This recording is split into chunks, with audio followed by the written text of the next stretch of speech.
Oh,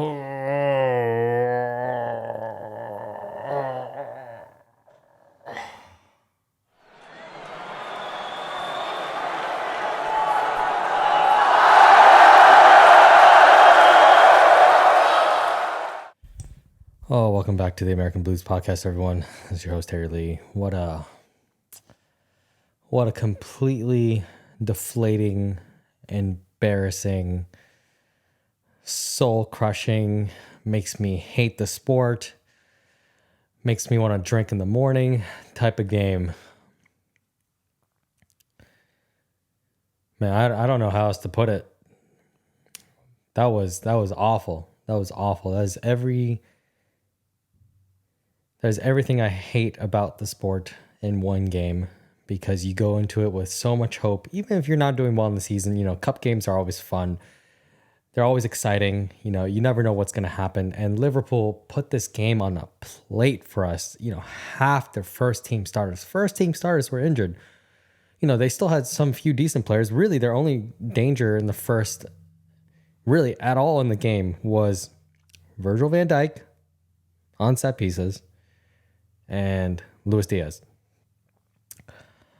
But man, where to even start? Let's start at the end, which I think it was the worst part. And I have not been on the Poch out train at all, but I think this game has to be on Pochettino. Number one, when we don't start well, that is 100% always the manager's fault. People can make individual mistakes, and you could tell the team was nervous. Everyone was nervous. We just came onto that giant Wembley field and shrank. No matter how close our players played, it didn't matter. We were misplacing 5-yard passes, 10-yard passes, 15, 20, 30. It did not matter the degree of pass. We couldn't do it. We couldn't get our first touches sorted out. Nobody could sort out their feet. And we eventually did get chances, of course. What do we do the best? Miss.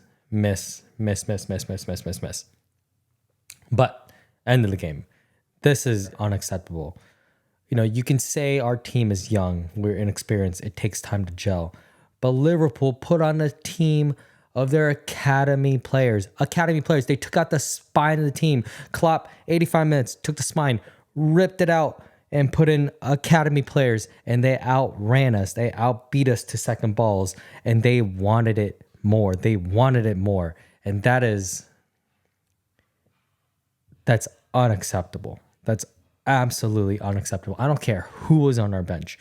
We cannot have our first team lose to Liverpool's academy team.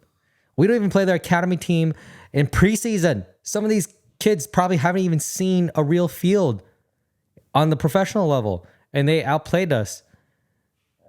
That's unacceptable. And it's all on Pochettino. Just how negative we were. Look, I understand Liverpool, for the first 70 minutes, we weren't really there. And I get it. Even not their full strength side, they are still one of the best pressing sides the Premier League has ever seen, ever. And what do we absolutely fail against? We are not press resistant. We can resist some bit of pressing on few players, but when a team like Liverpool presses us, when everyone sprints at our players, everybody gets bright-eyed. They have no idea where each other are.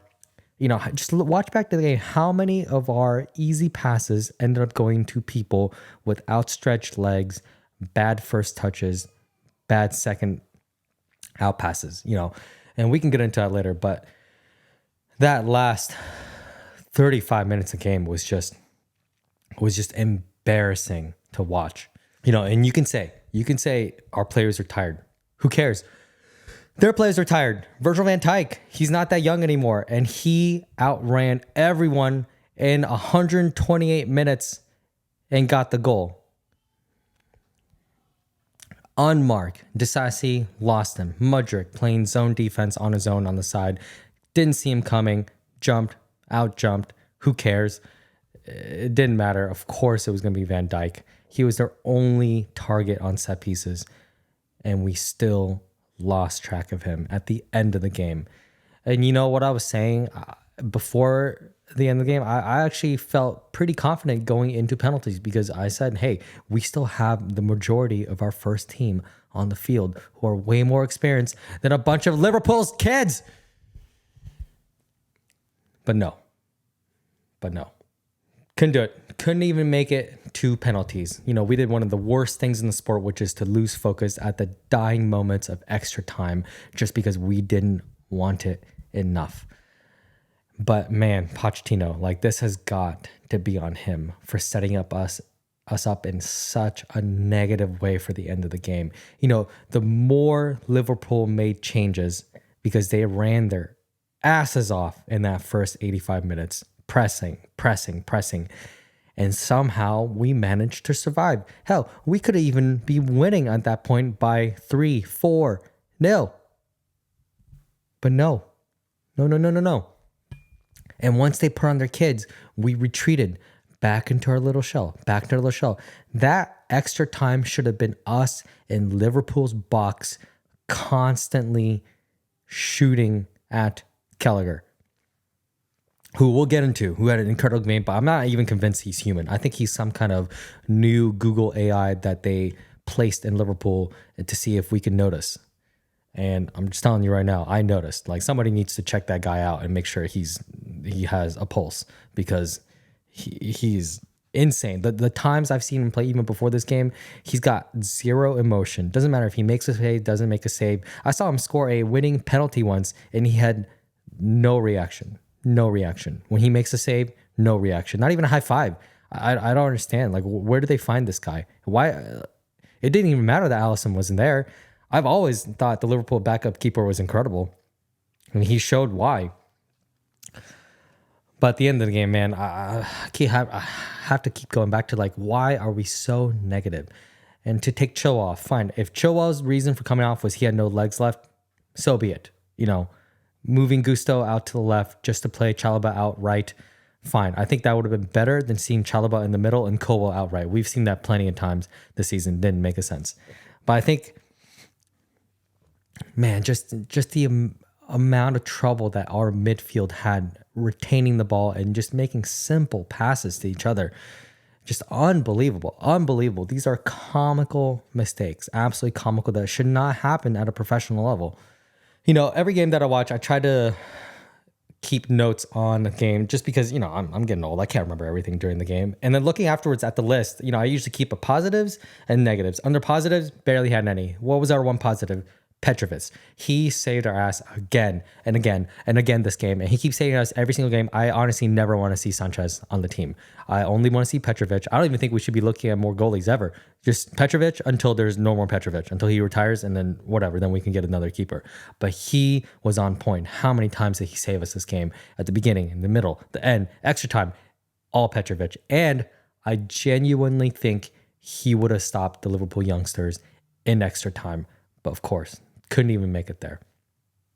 And then the rest of the team, everybody had an off day. You could tell from the moment the game began, we were so nervous. Everyone was nervous. Gusto had 3 unforced errors that led to the ball leaving the pitch.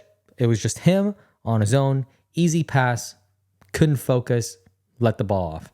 Disasi, slips, bad passing. Colwell, one of his strengths should be long passing, couldn't long pass. And, and I think the problem is when our team cannot play through a press, we don't have a backup. We can't hit it out to the wing because we had Palmer, who's not the best in the air, and Sterling, who's non-existent in the air. And who do we have left? Jackson. Is Jackson ever going to win in a header against Konate or Virgil van Dijk, one of the best defenders of the Premier League generation? Absolutely not. So then what are our options? Play through the midfield, have everybody come back into midfield so there are more bodies. Did we do that? No. Did Sterling come back to help? No. Did Jackson come back to help? No. Did Palmer come back to help? Honestly, I don't remember. Maybe he did, maybe he didn't, but it didn't make a difference.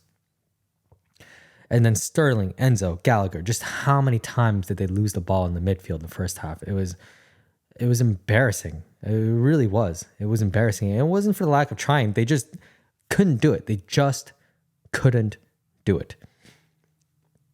And then so the changes. I agree with the changes, to be honest. Sterling was completely ineffective. Jackson showed all first half that he was near useless against Konate and Virgil van Dijk. So move him out left where he's better. Play Nkunku up front. I think what I would have liked to see is, our team is not going to become press resistant in just 7 months. That's not really how that works. Like, we do need time to get that to work. But in a game like this, where Liverpool knows how to press, their first team knows how to press, their second team knows how to press, even their academy players knows how to press. The only way to beat that is by more bodies in the midfield, because we cannot hit it long, right? So more bodies in the midfield. So why even try Jackson against two defenders and we knew he was never going to succeed against? Either have him come back in the middle, or just don't even play him. Play out on the left, have Palmer play a false 9, bring Nkunku on or something. Something where we can just pack the midfield with more bodies and more passing options. And that was our way to success, but we could not do it. And time again, we either lost the ball in the midfield or we just kept trying to hit it long, which would just recycle the ball straight into Liverpool. And the only time that we did find some success was the second half when Liverpool started to get tired. Then we got some space. But then what happened? Time and time again, we missed chance after chance after chance. That first chance that Palmer had that unbelievable point-blank save by Gallagher. Palmer should have never been in that position to make that chance, because Sterling should have hit that first time instead of taking his stupid touch to lose the ball, and then Palmer had to try to salvage it with a point-blank shot, which, fine, he should have scored, but great save. Good on Gallagher. But then Conor Gallagher, man, I'm not on board with the Sal Gallagher train. I think he is the heart and soul of this team, which this team needs heart. Like, we need players who care about the team, who want to run that extra mile. But today, it did fall onto his shoulders. This was his mark to leave on the game, and he missed it once, twice, 3 times. I can understand hitting the post. That's bad luck. It was hit at him with such speed. All he had to do was redirect it. And on another day, maybe it would have gone in, maybe it wouldn't have. I can't really blame him too much for that one because he was in the right position. But that one-on-one miss against Gallagher, that's unacceptable. Like, we cannot be given one-on-one chances with the goalie. And you have 2 choices. Round the keeper, or you have to beat them on the shot. And he did neither. Took a bad first touch, which led to a really weak attempt, easy save. All Gallagher had to do was sprint out, make himself big.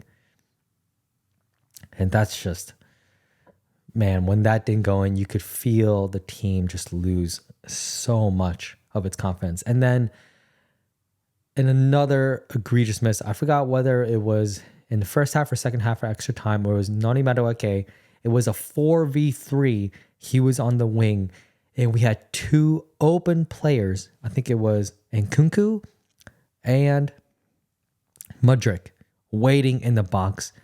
And he just should have hit it with his right foot in a cross. He had time to make the cross. But instead, because he's only one-footed, he cut it back and then he passed it directly into a Liverpool player. That's just awful. That is just the inexperience of youth. But I don't even want to give him that excuse. Like, he should know better. He's a professional player being paid a lot of money, and he's been playing this game long enough to know when you on 4-on-3, you don't cut back and wait for the defense to set up and then make a stupid pass to another player. You don't do that. You make the clinical pass, or someone makes a clinical run, so you open up and you shoot. But he was on the wing already. All he had to do was make that pass, and he couldn't do it. Oh, and last point, let's get the controversial stuff out of the way. First goal for Chelsea that was taken back for offsides. I mean, who knows? Was it offsides? I certainly didn't look at it from that stupid angle the TV camera showed. You spent a couple $1 million on VAR. Why don't you show us the actual angle? Why do you show us an angle that's 45 degrees off where we can't even tell if he's onside or offside? And how can he judge from that angle? I hope VAR releases their angle for where they made the lines, because if they use that angle to make it, I call BS. You cannot. The VAR doesn't work. If you're using that to judge offsides, it's never going to work. And then for all the people who are pissed off about Virgil van Dijk's first goal being chalked as offsides, like, please just go read the rule books. All right. Like, if you're in offsides position and you impede the player who's covering the player that scores, that's offsides. Like, if you're offsides, you cannot impede the play in any way. And he directly impeded Colwell. I'm talking about Endo, who was supposed to be marking Virgil van Dijk, because it made no sense for Chilwell to mark Virgil van Dijk. So just please go watch it again. And then if you still have complaints, just don't even watch the sport or just read the rules.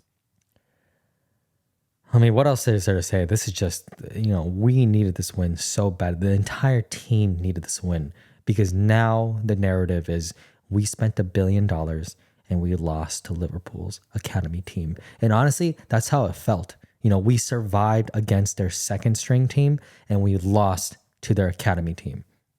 I genuinely don't know where we are to go from here, apart from changing things from the top down to the bottom. Starting from top, we have to change the sporting directors. They're not going to change. In fact, we're going harder into this model of buying every single younger player and throwing them on a team and hoping it works. We're buying another youth scouter from whatever his name is, from Brighton. If our aspirations are to be Brighton, then we should just stop pretending and get used to our position on the table and constantly losing cup competitions. Because look at where Brighton are right now. Yes, they've found some good players, and yes, they've sold them on. And they're not that good, but they're still better than us. Yeah, I don't know what else is to say. Like, what's the point? Like, there's nothing else to give a positive spin on. The only positive is Petrovic. That's it. And he deserved that chance to prove himself during penalties, and our team just couldn't even give him that chance. I don't want to hear in post-match interviews how we played well, how this was Liverpool's time. And no. I don't want that. I want Pochettino to come out and say, I made a mistake in how poorly I set up the team, and I will learn from that mistake so we don't repeat this BS again. So, we still have FA Cup, which, God help us if we can even make it to that final. Fat chance. And I suppose we can still try to make it into European positions in the table. But apart from that, what a waste of a season. What a waste of a game. What a waste of $1 billion. And just, man, this club is sucking the soul out of my enjoyment for the sport. So, see you guys after the next game. Peace.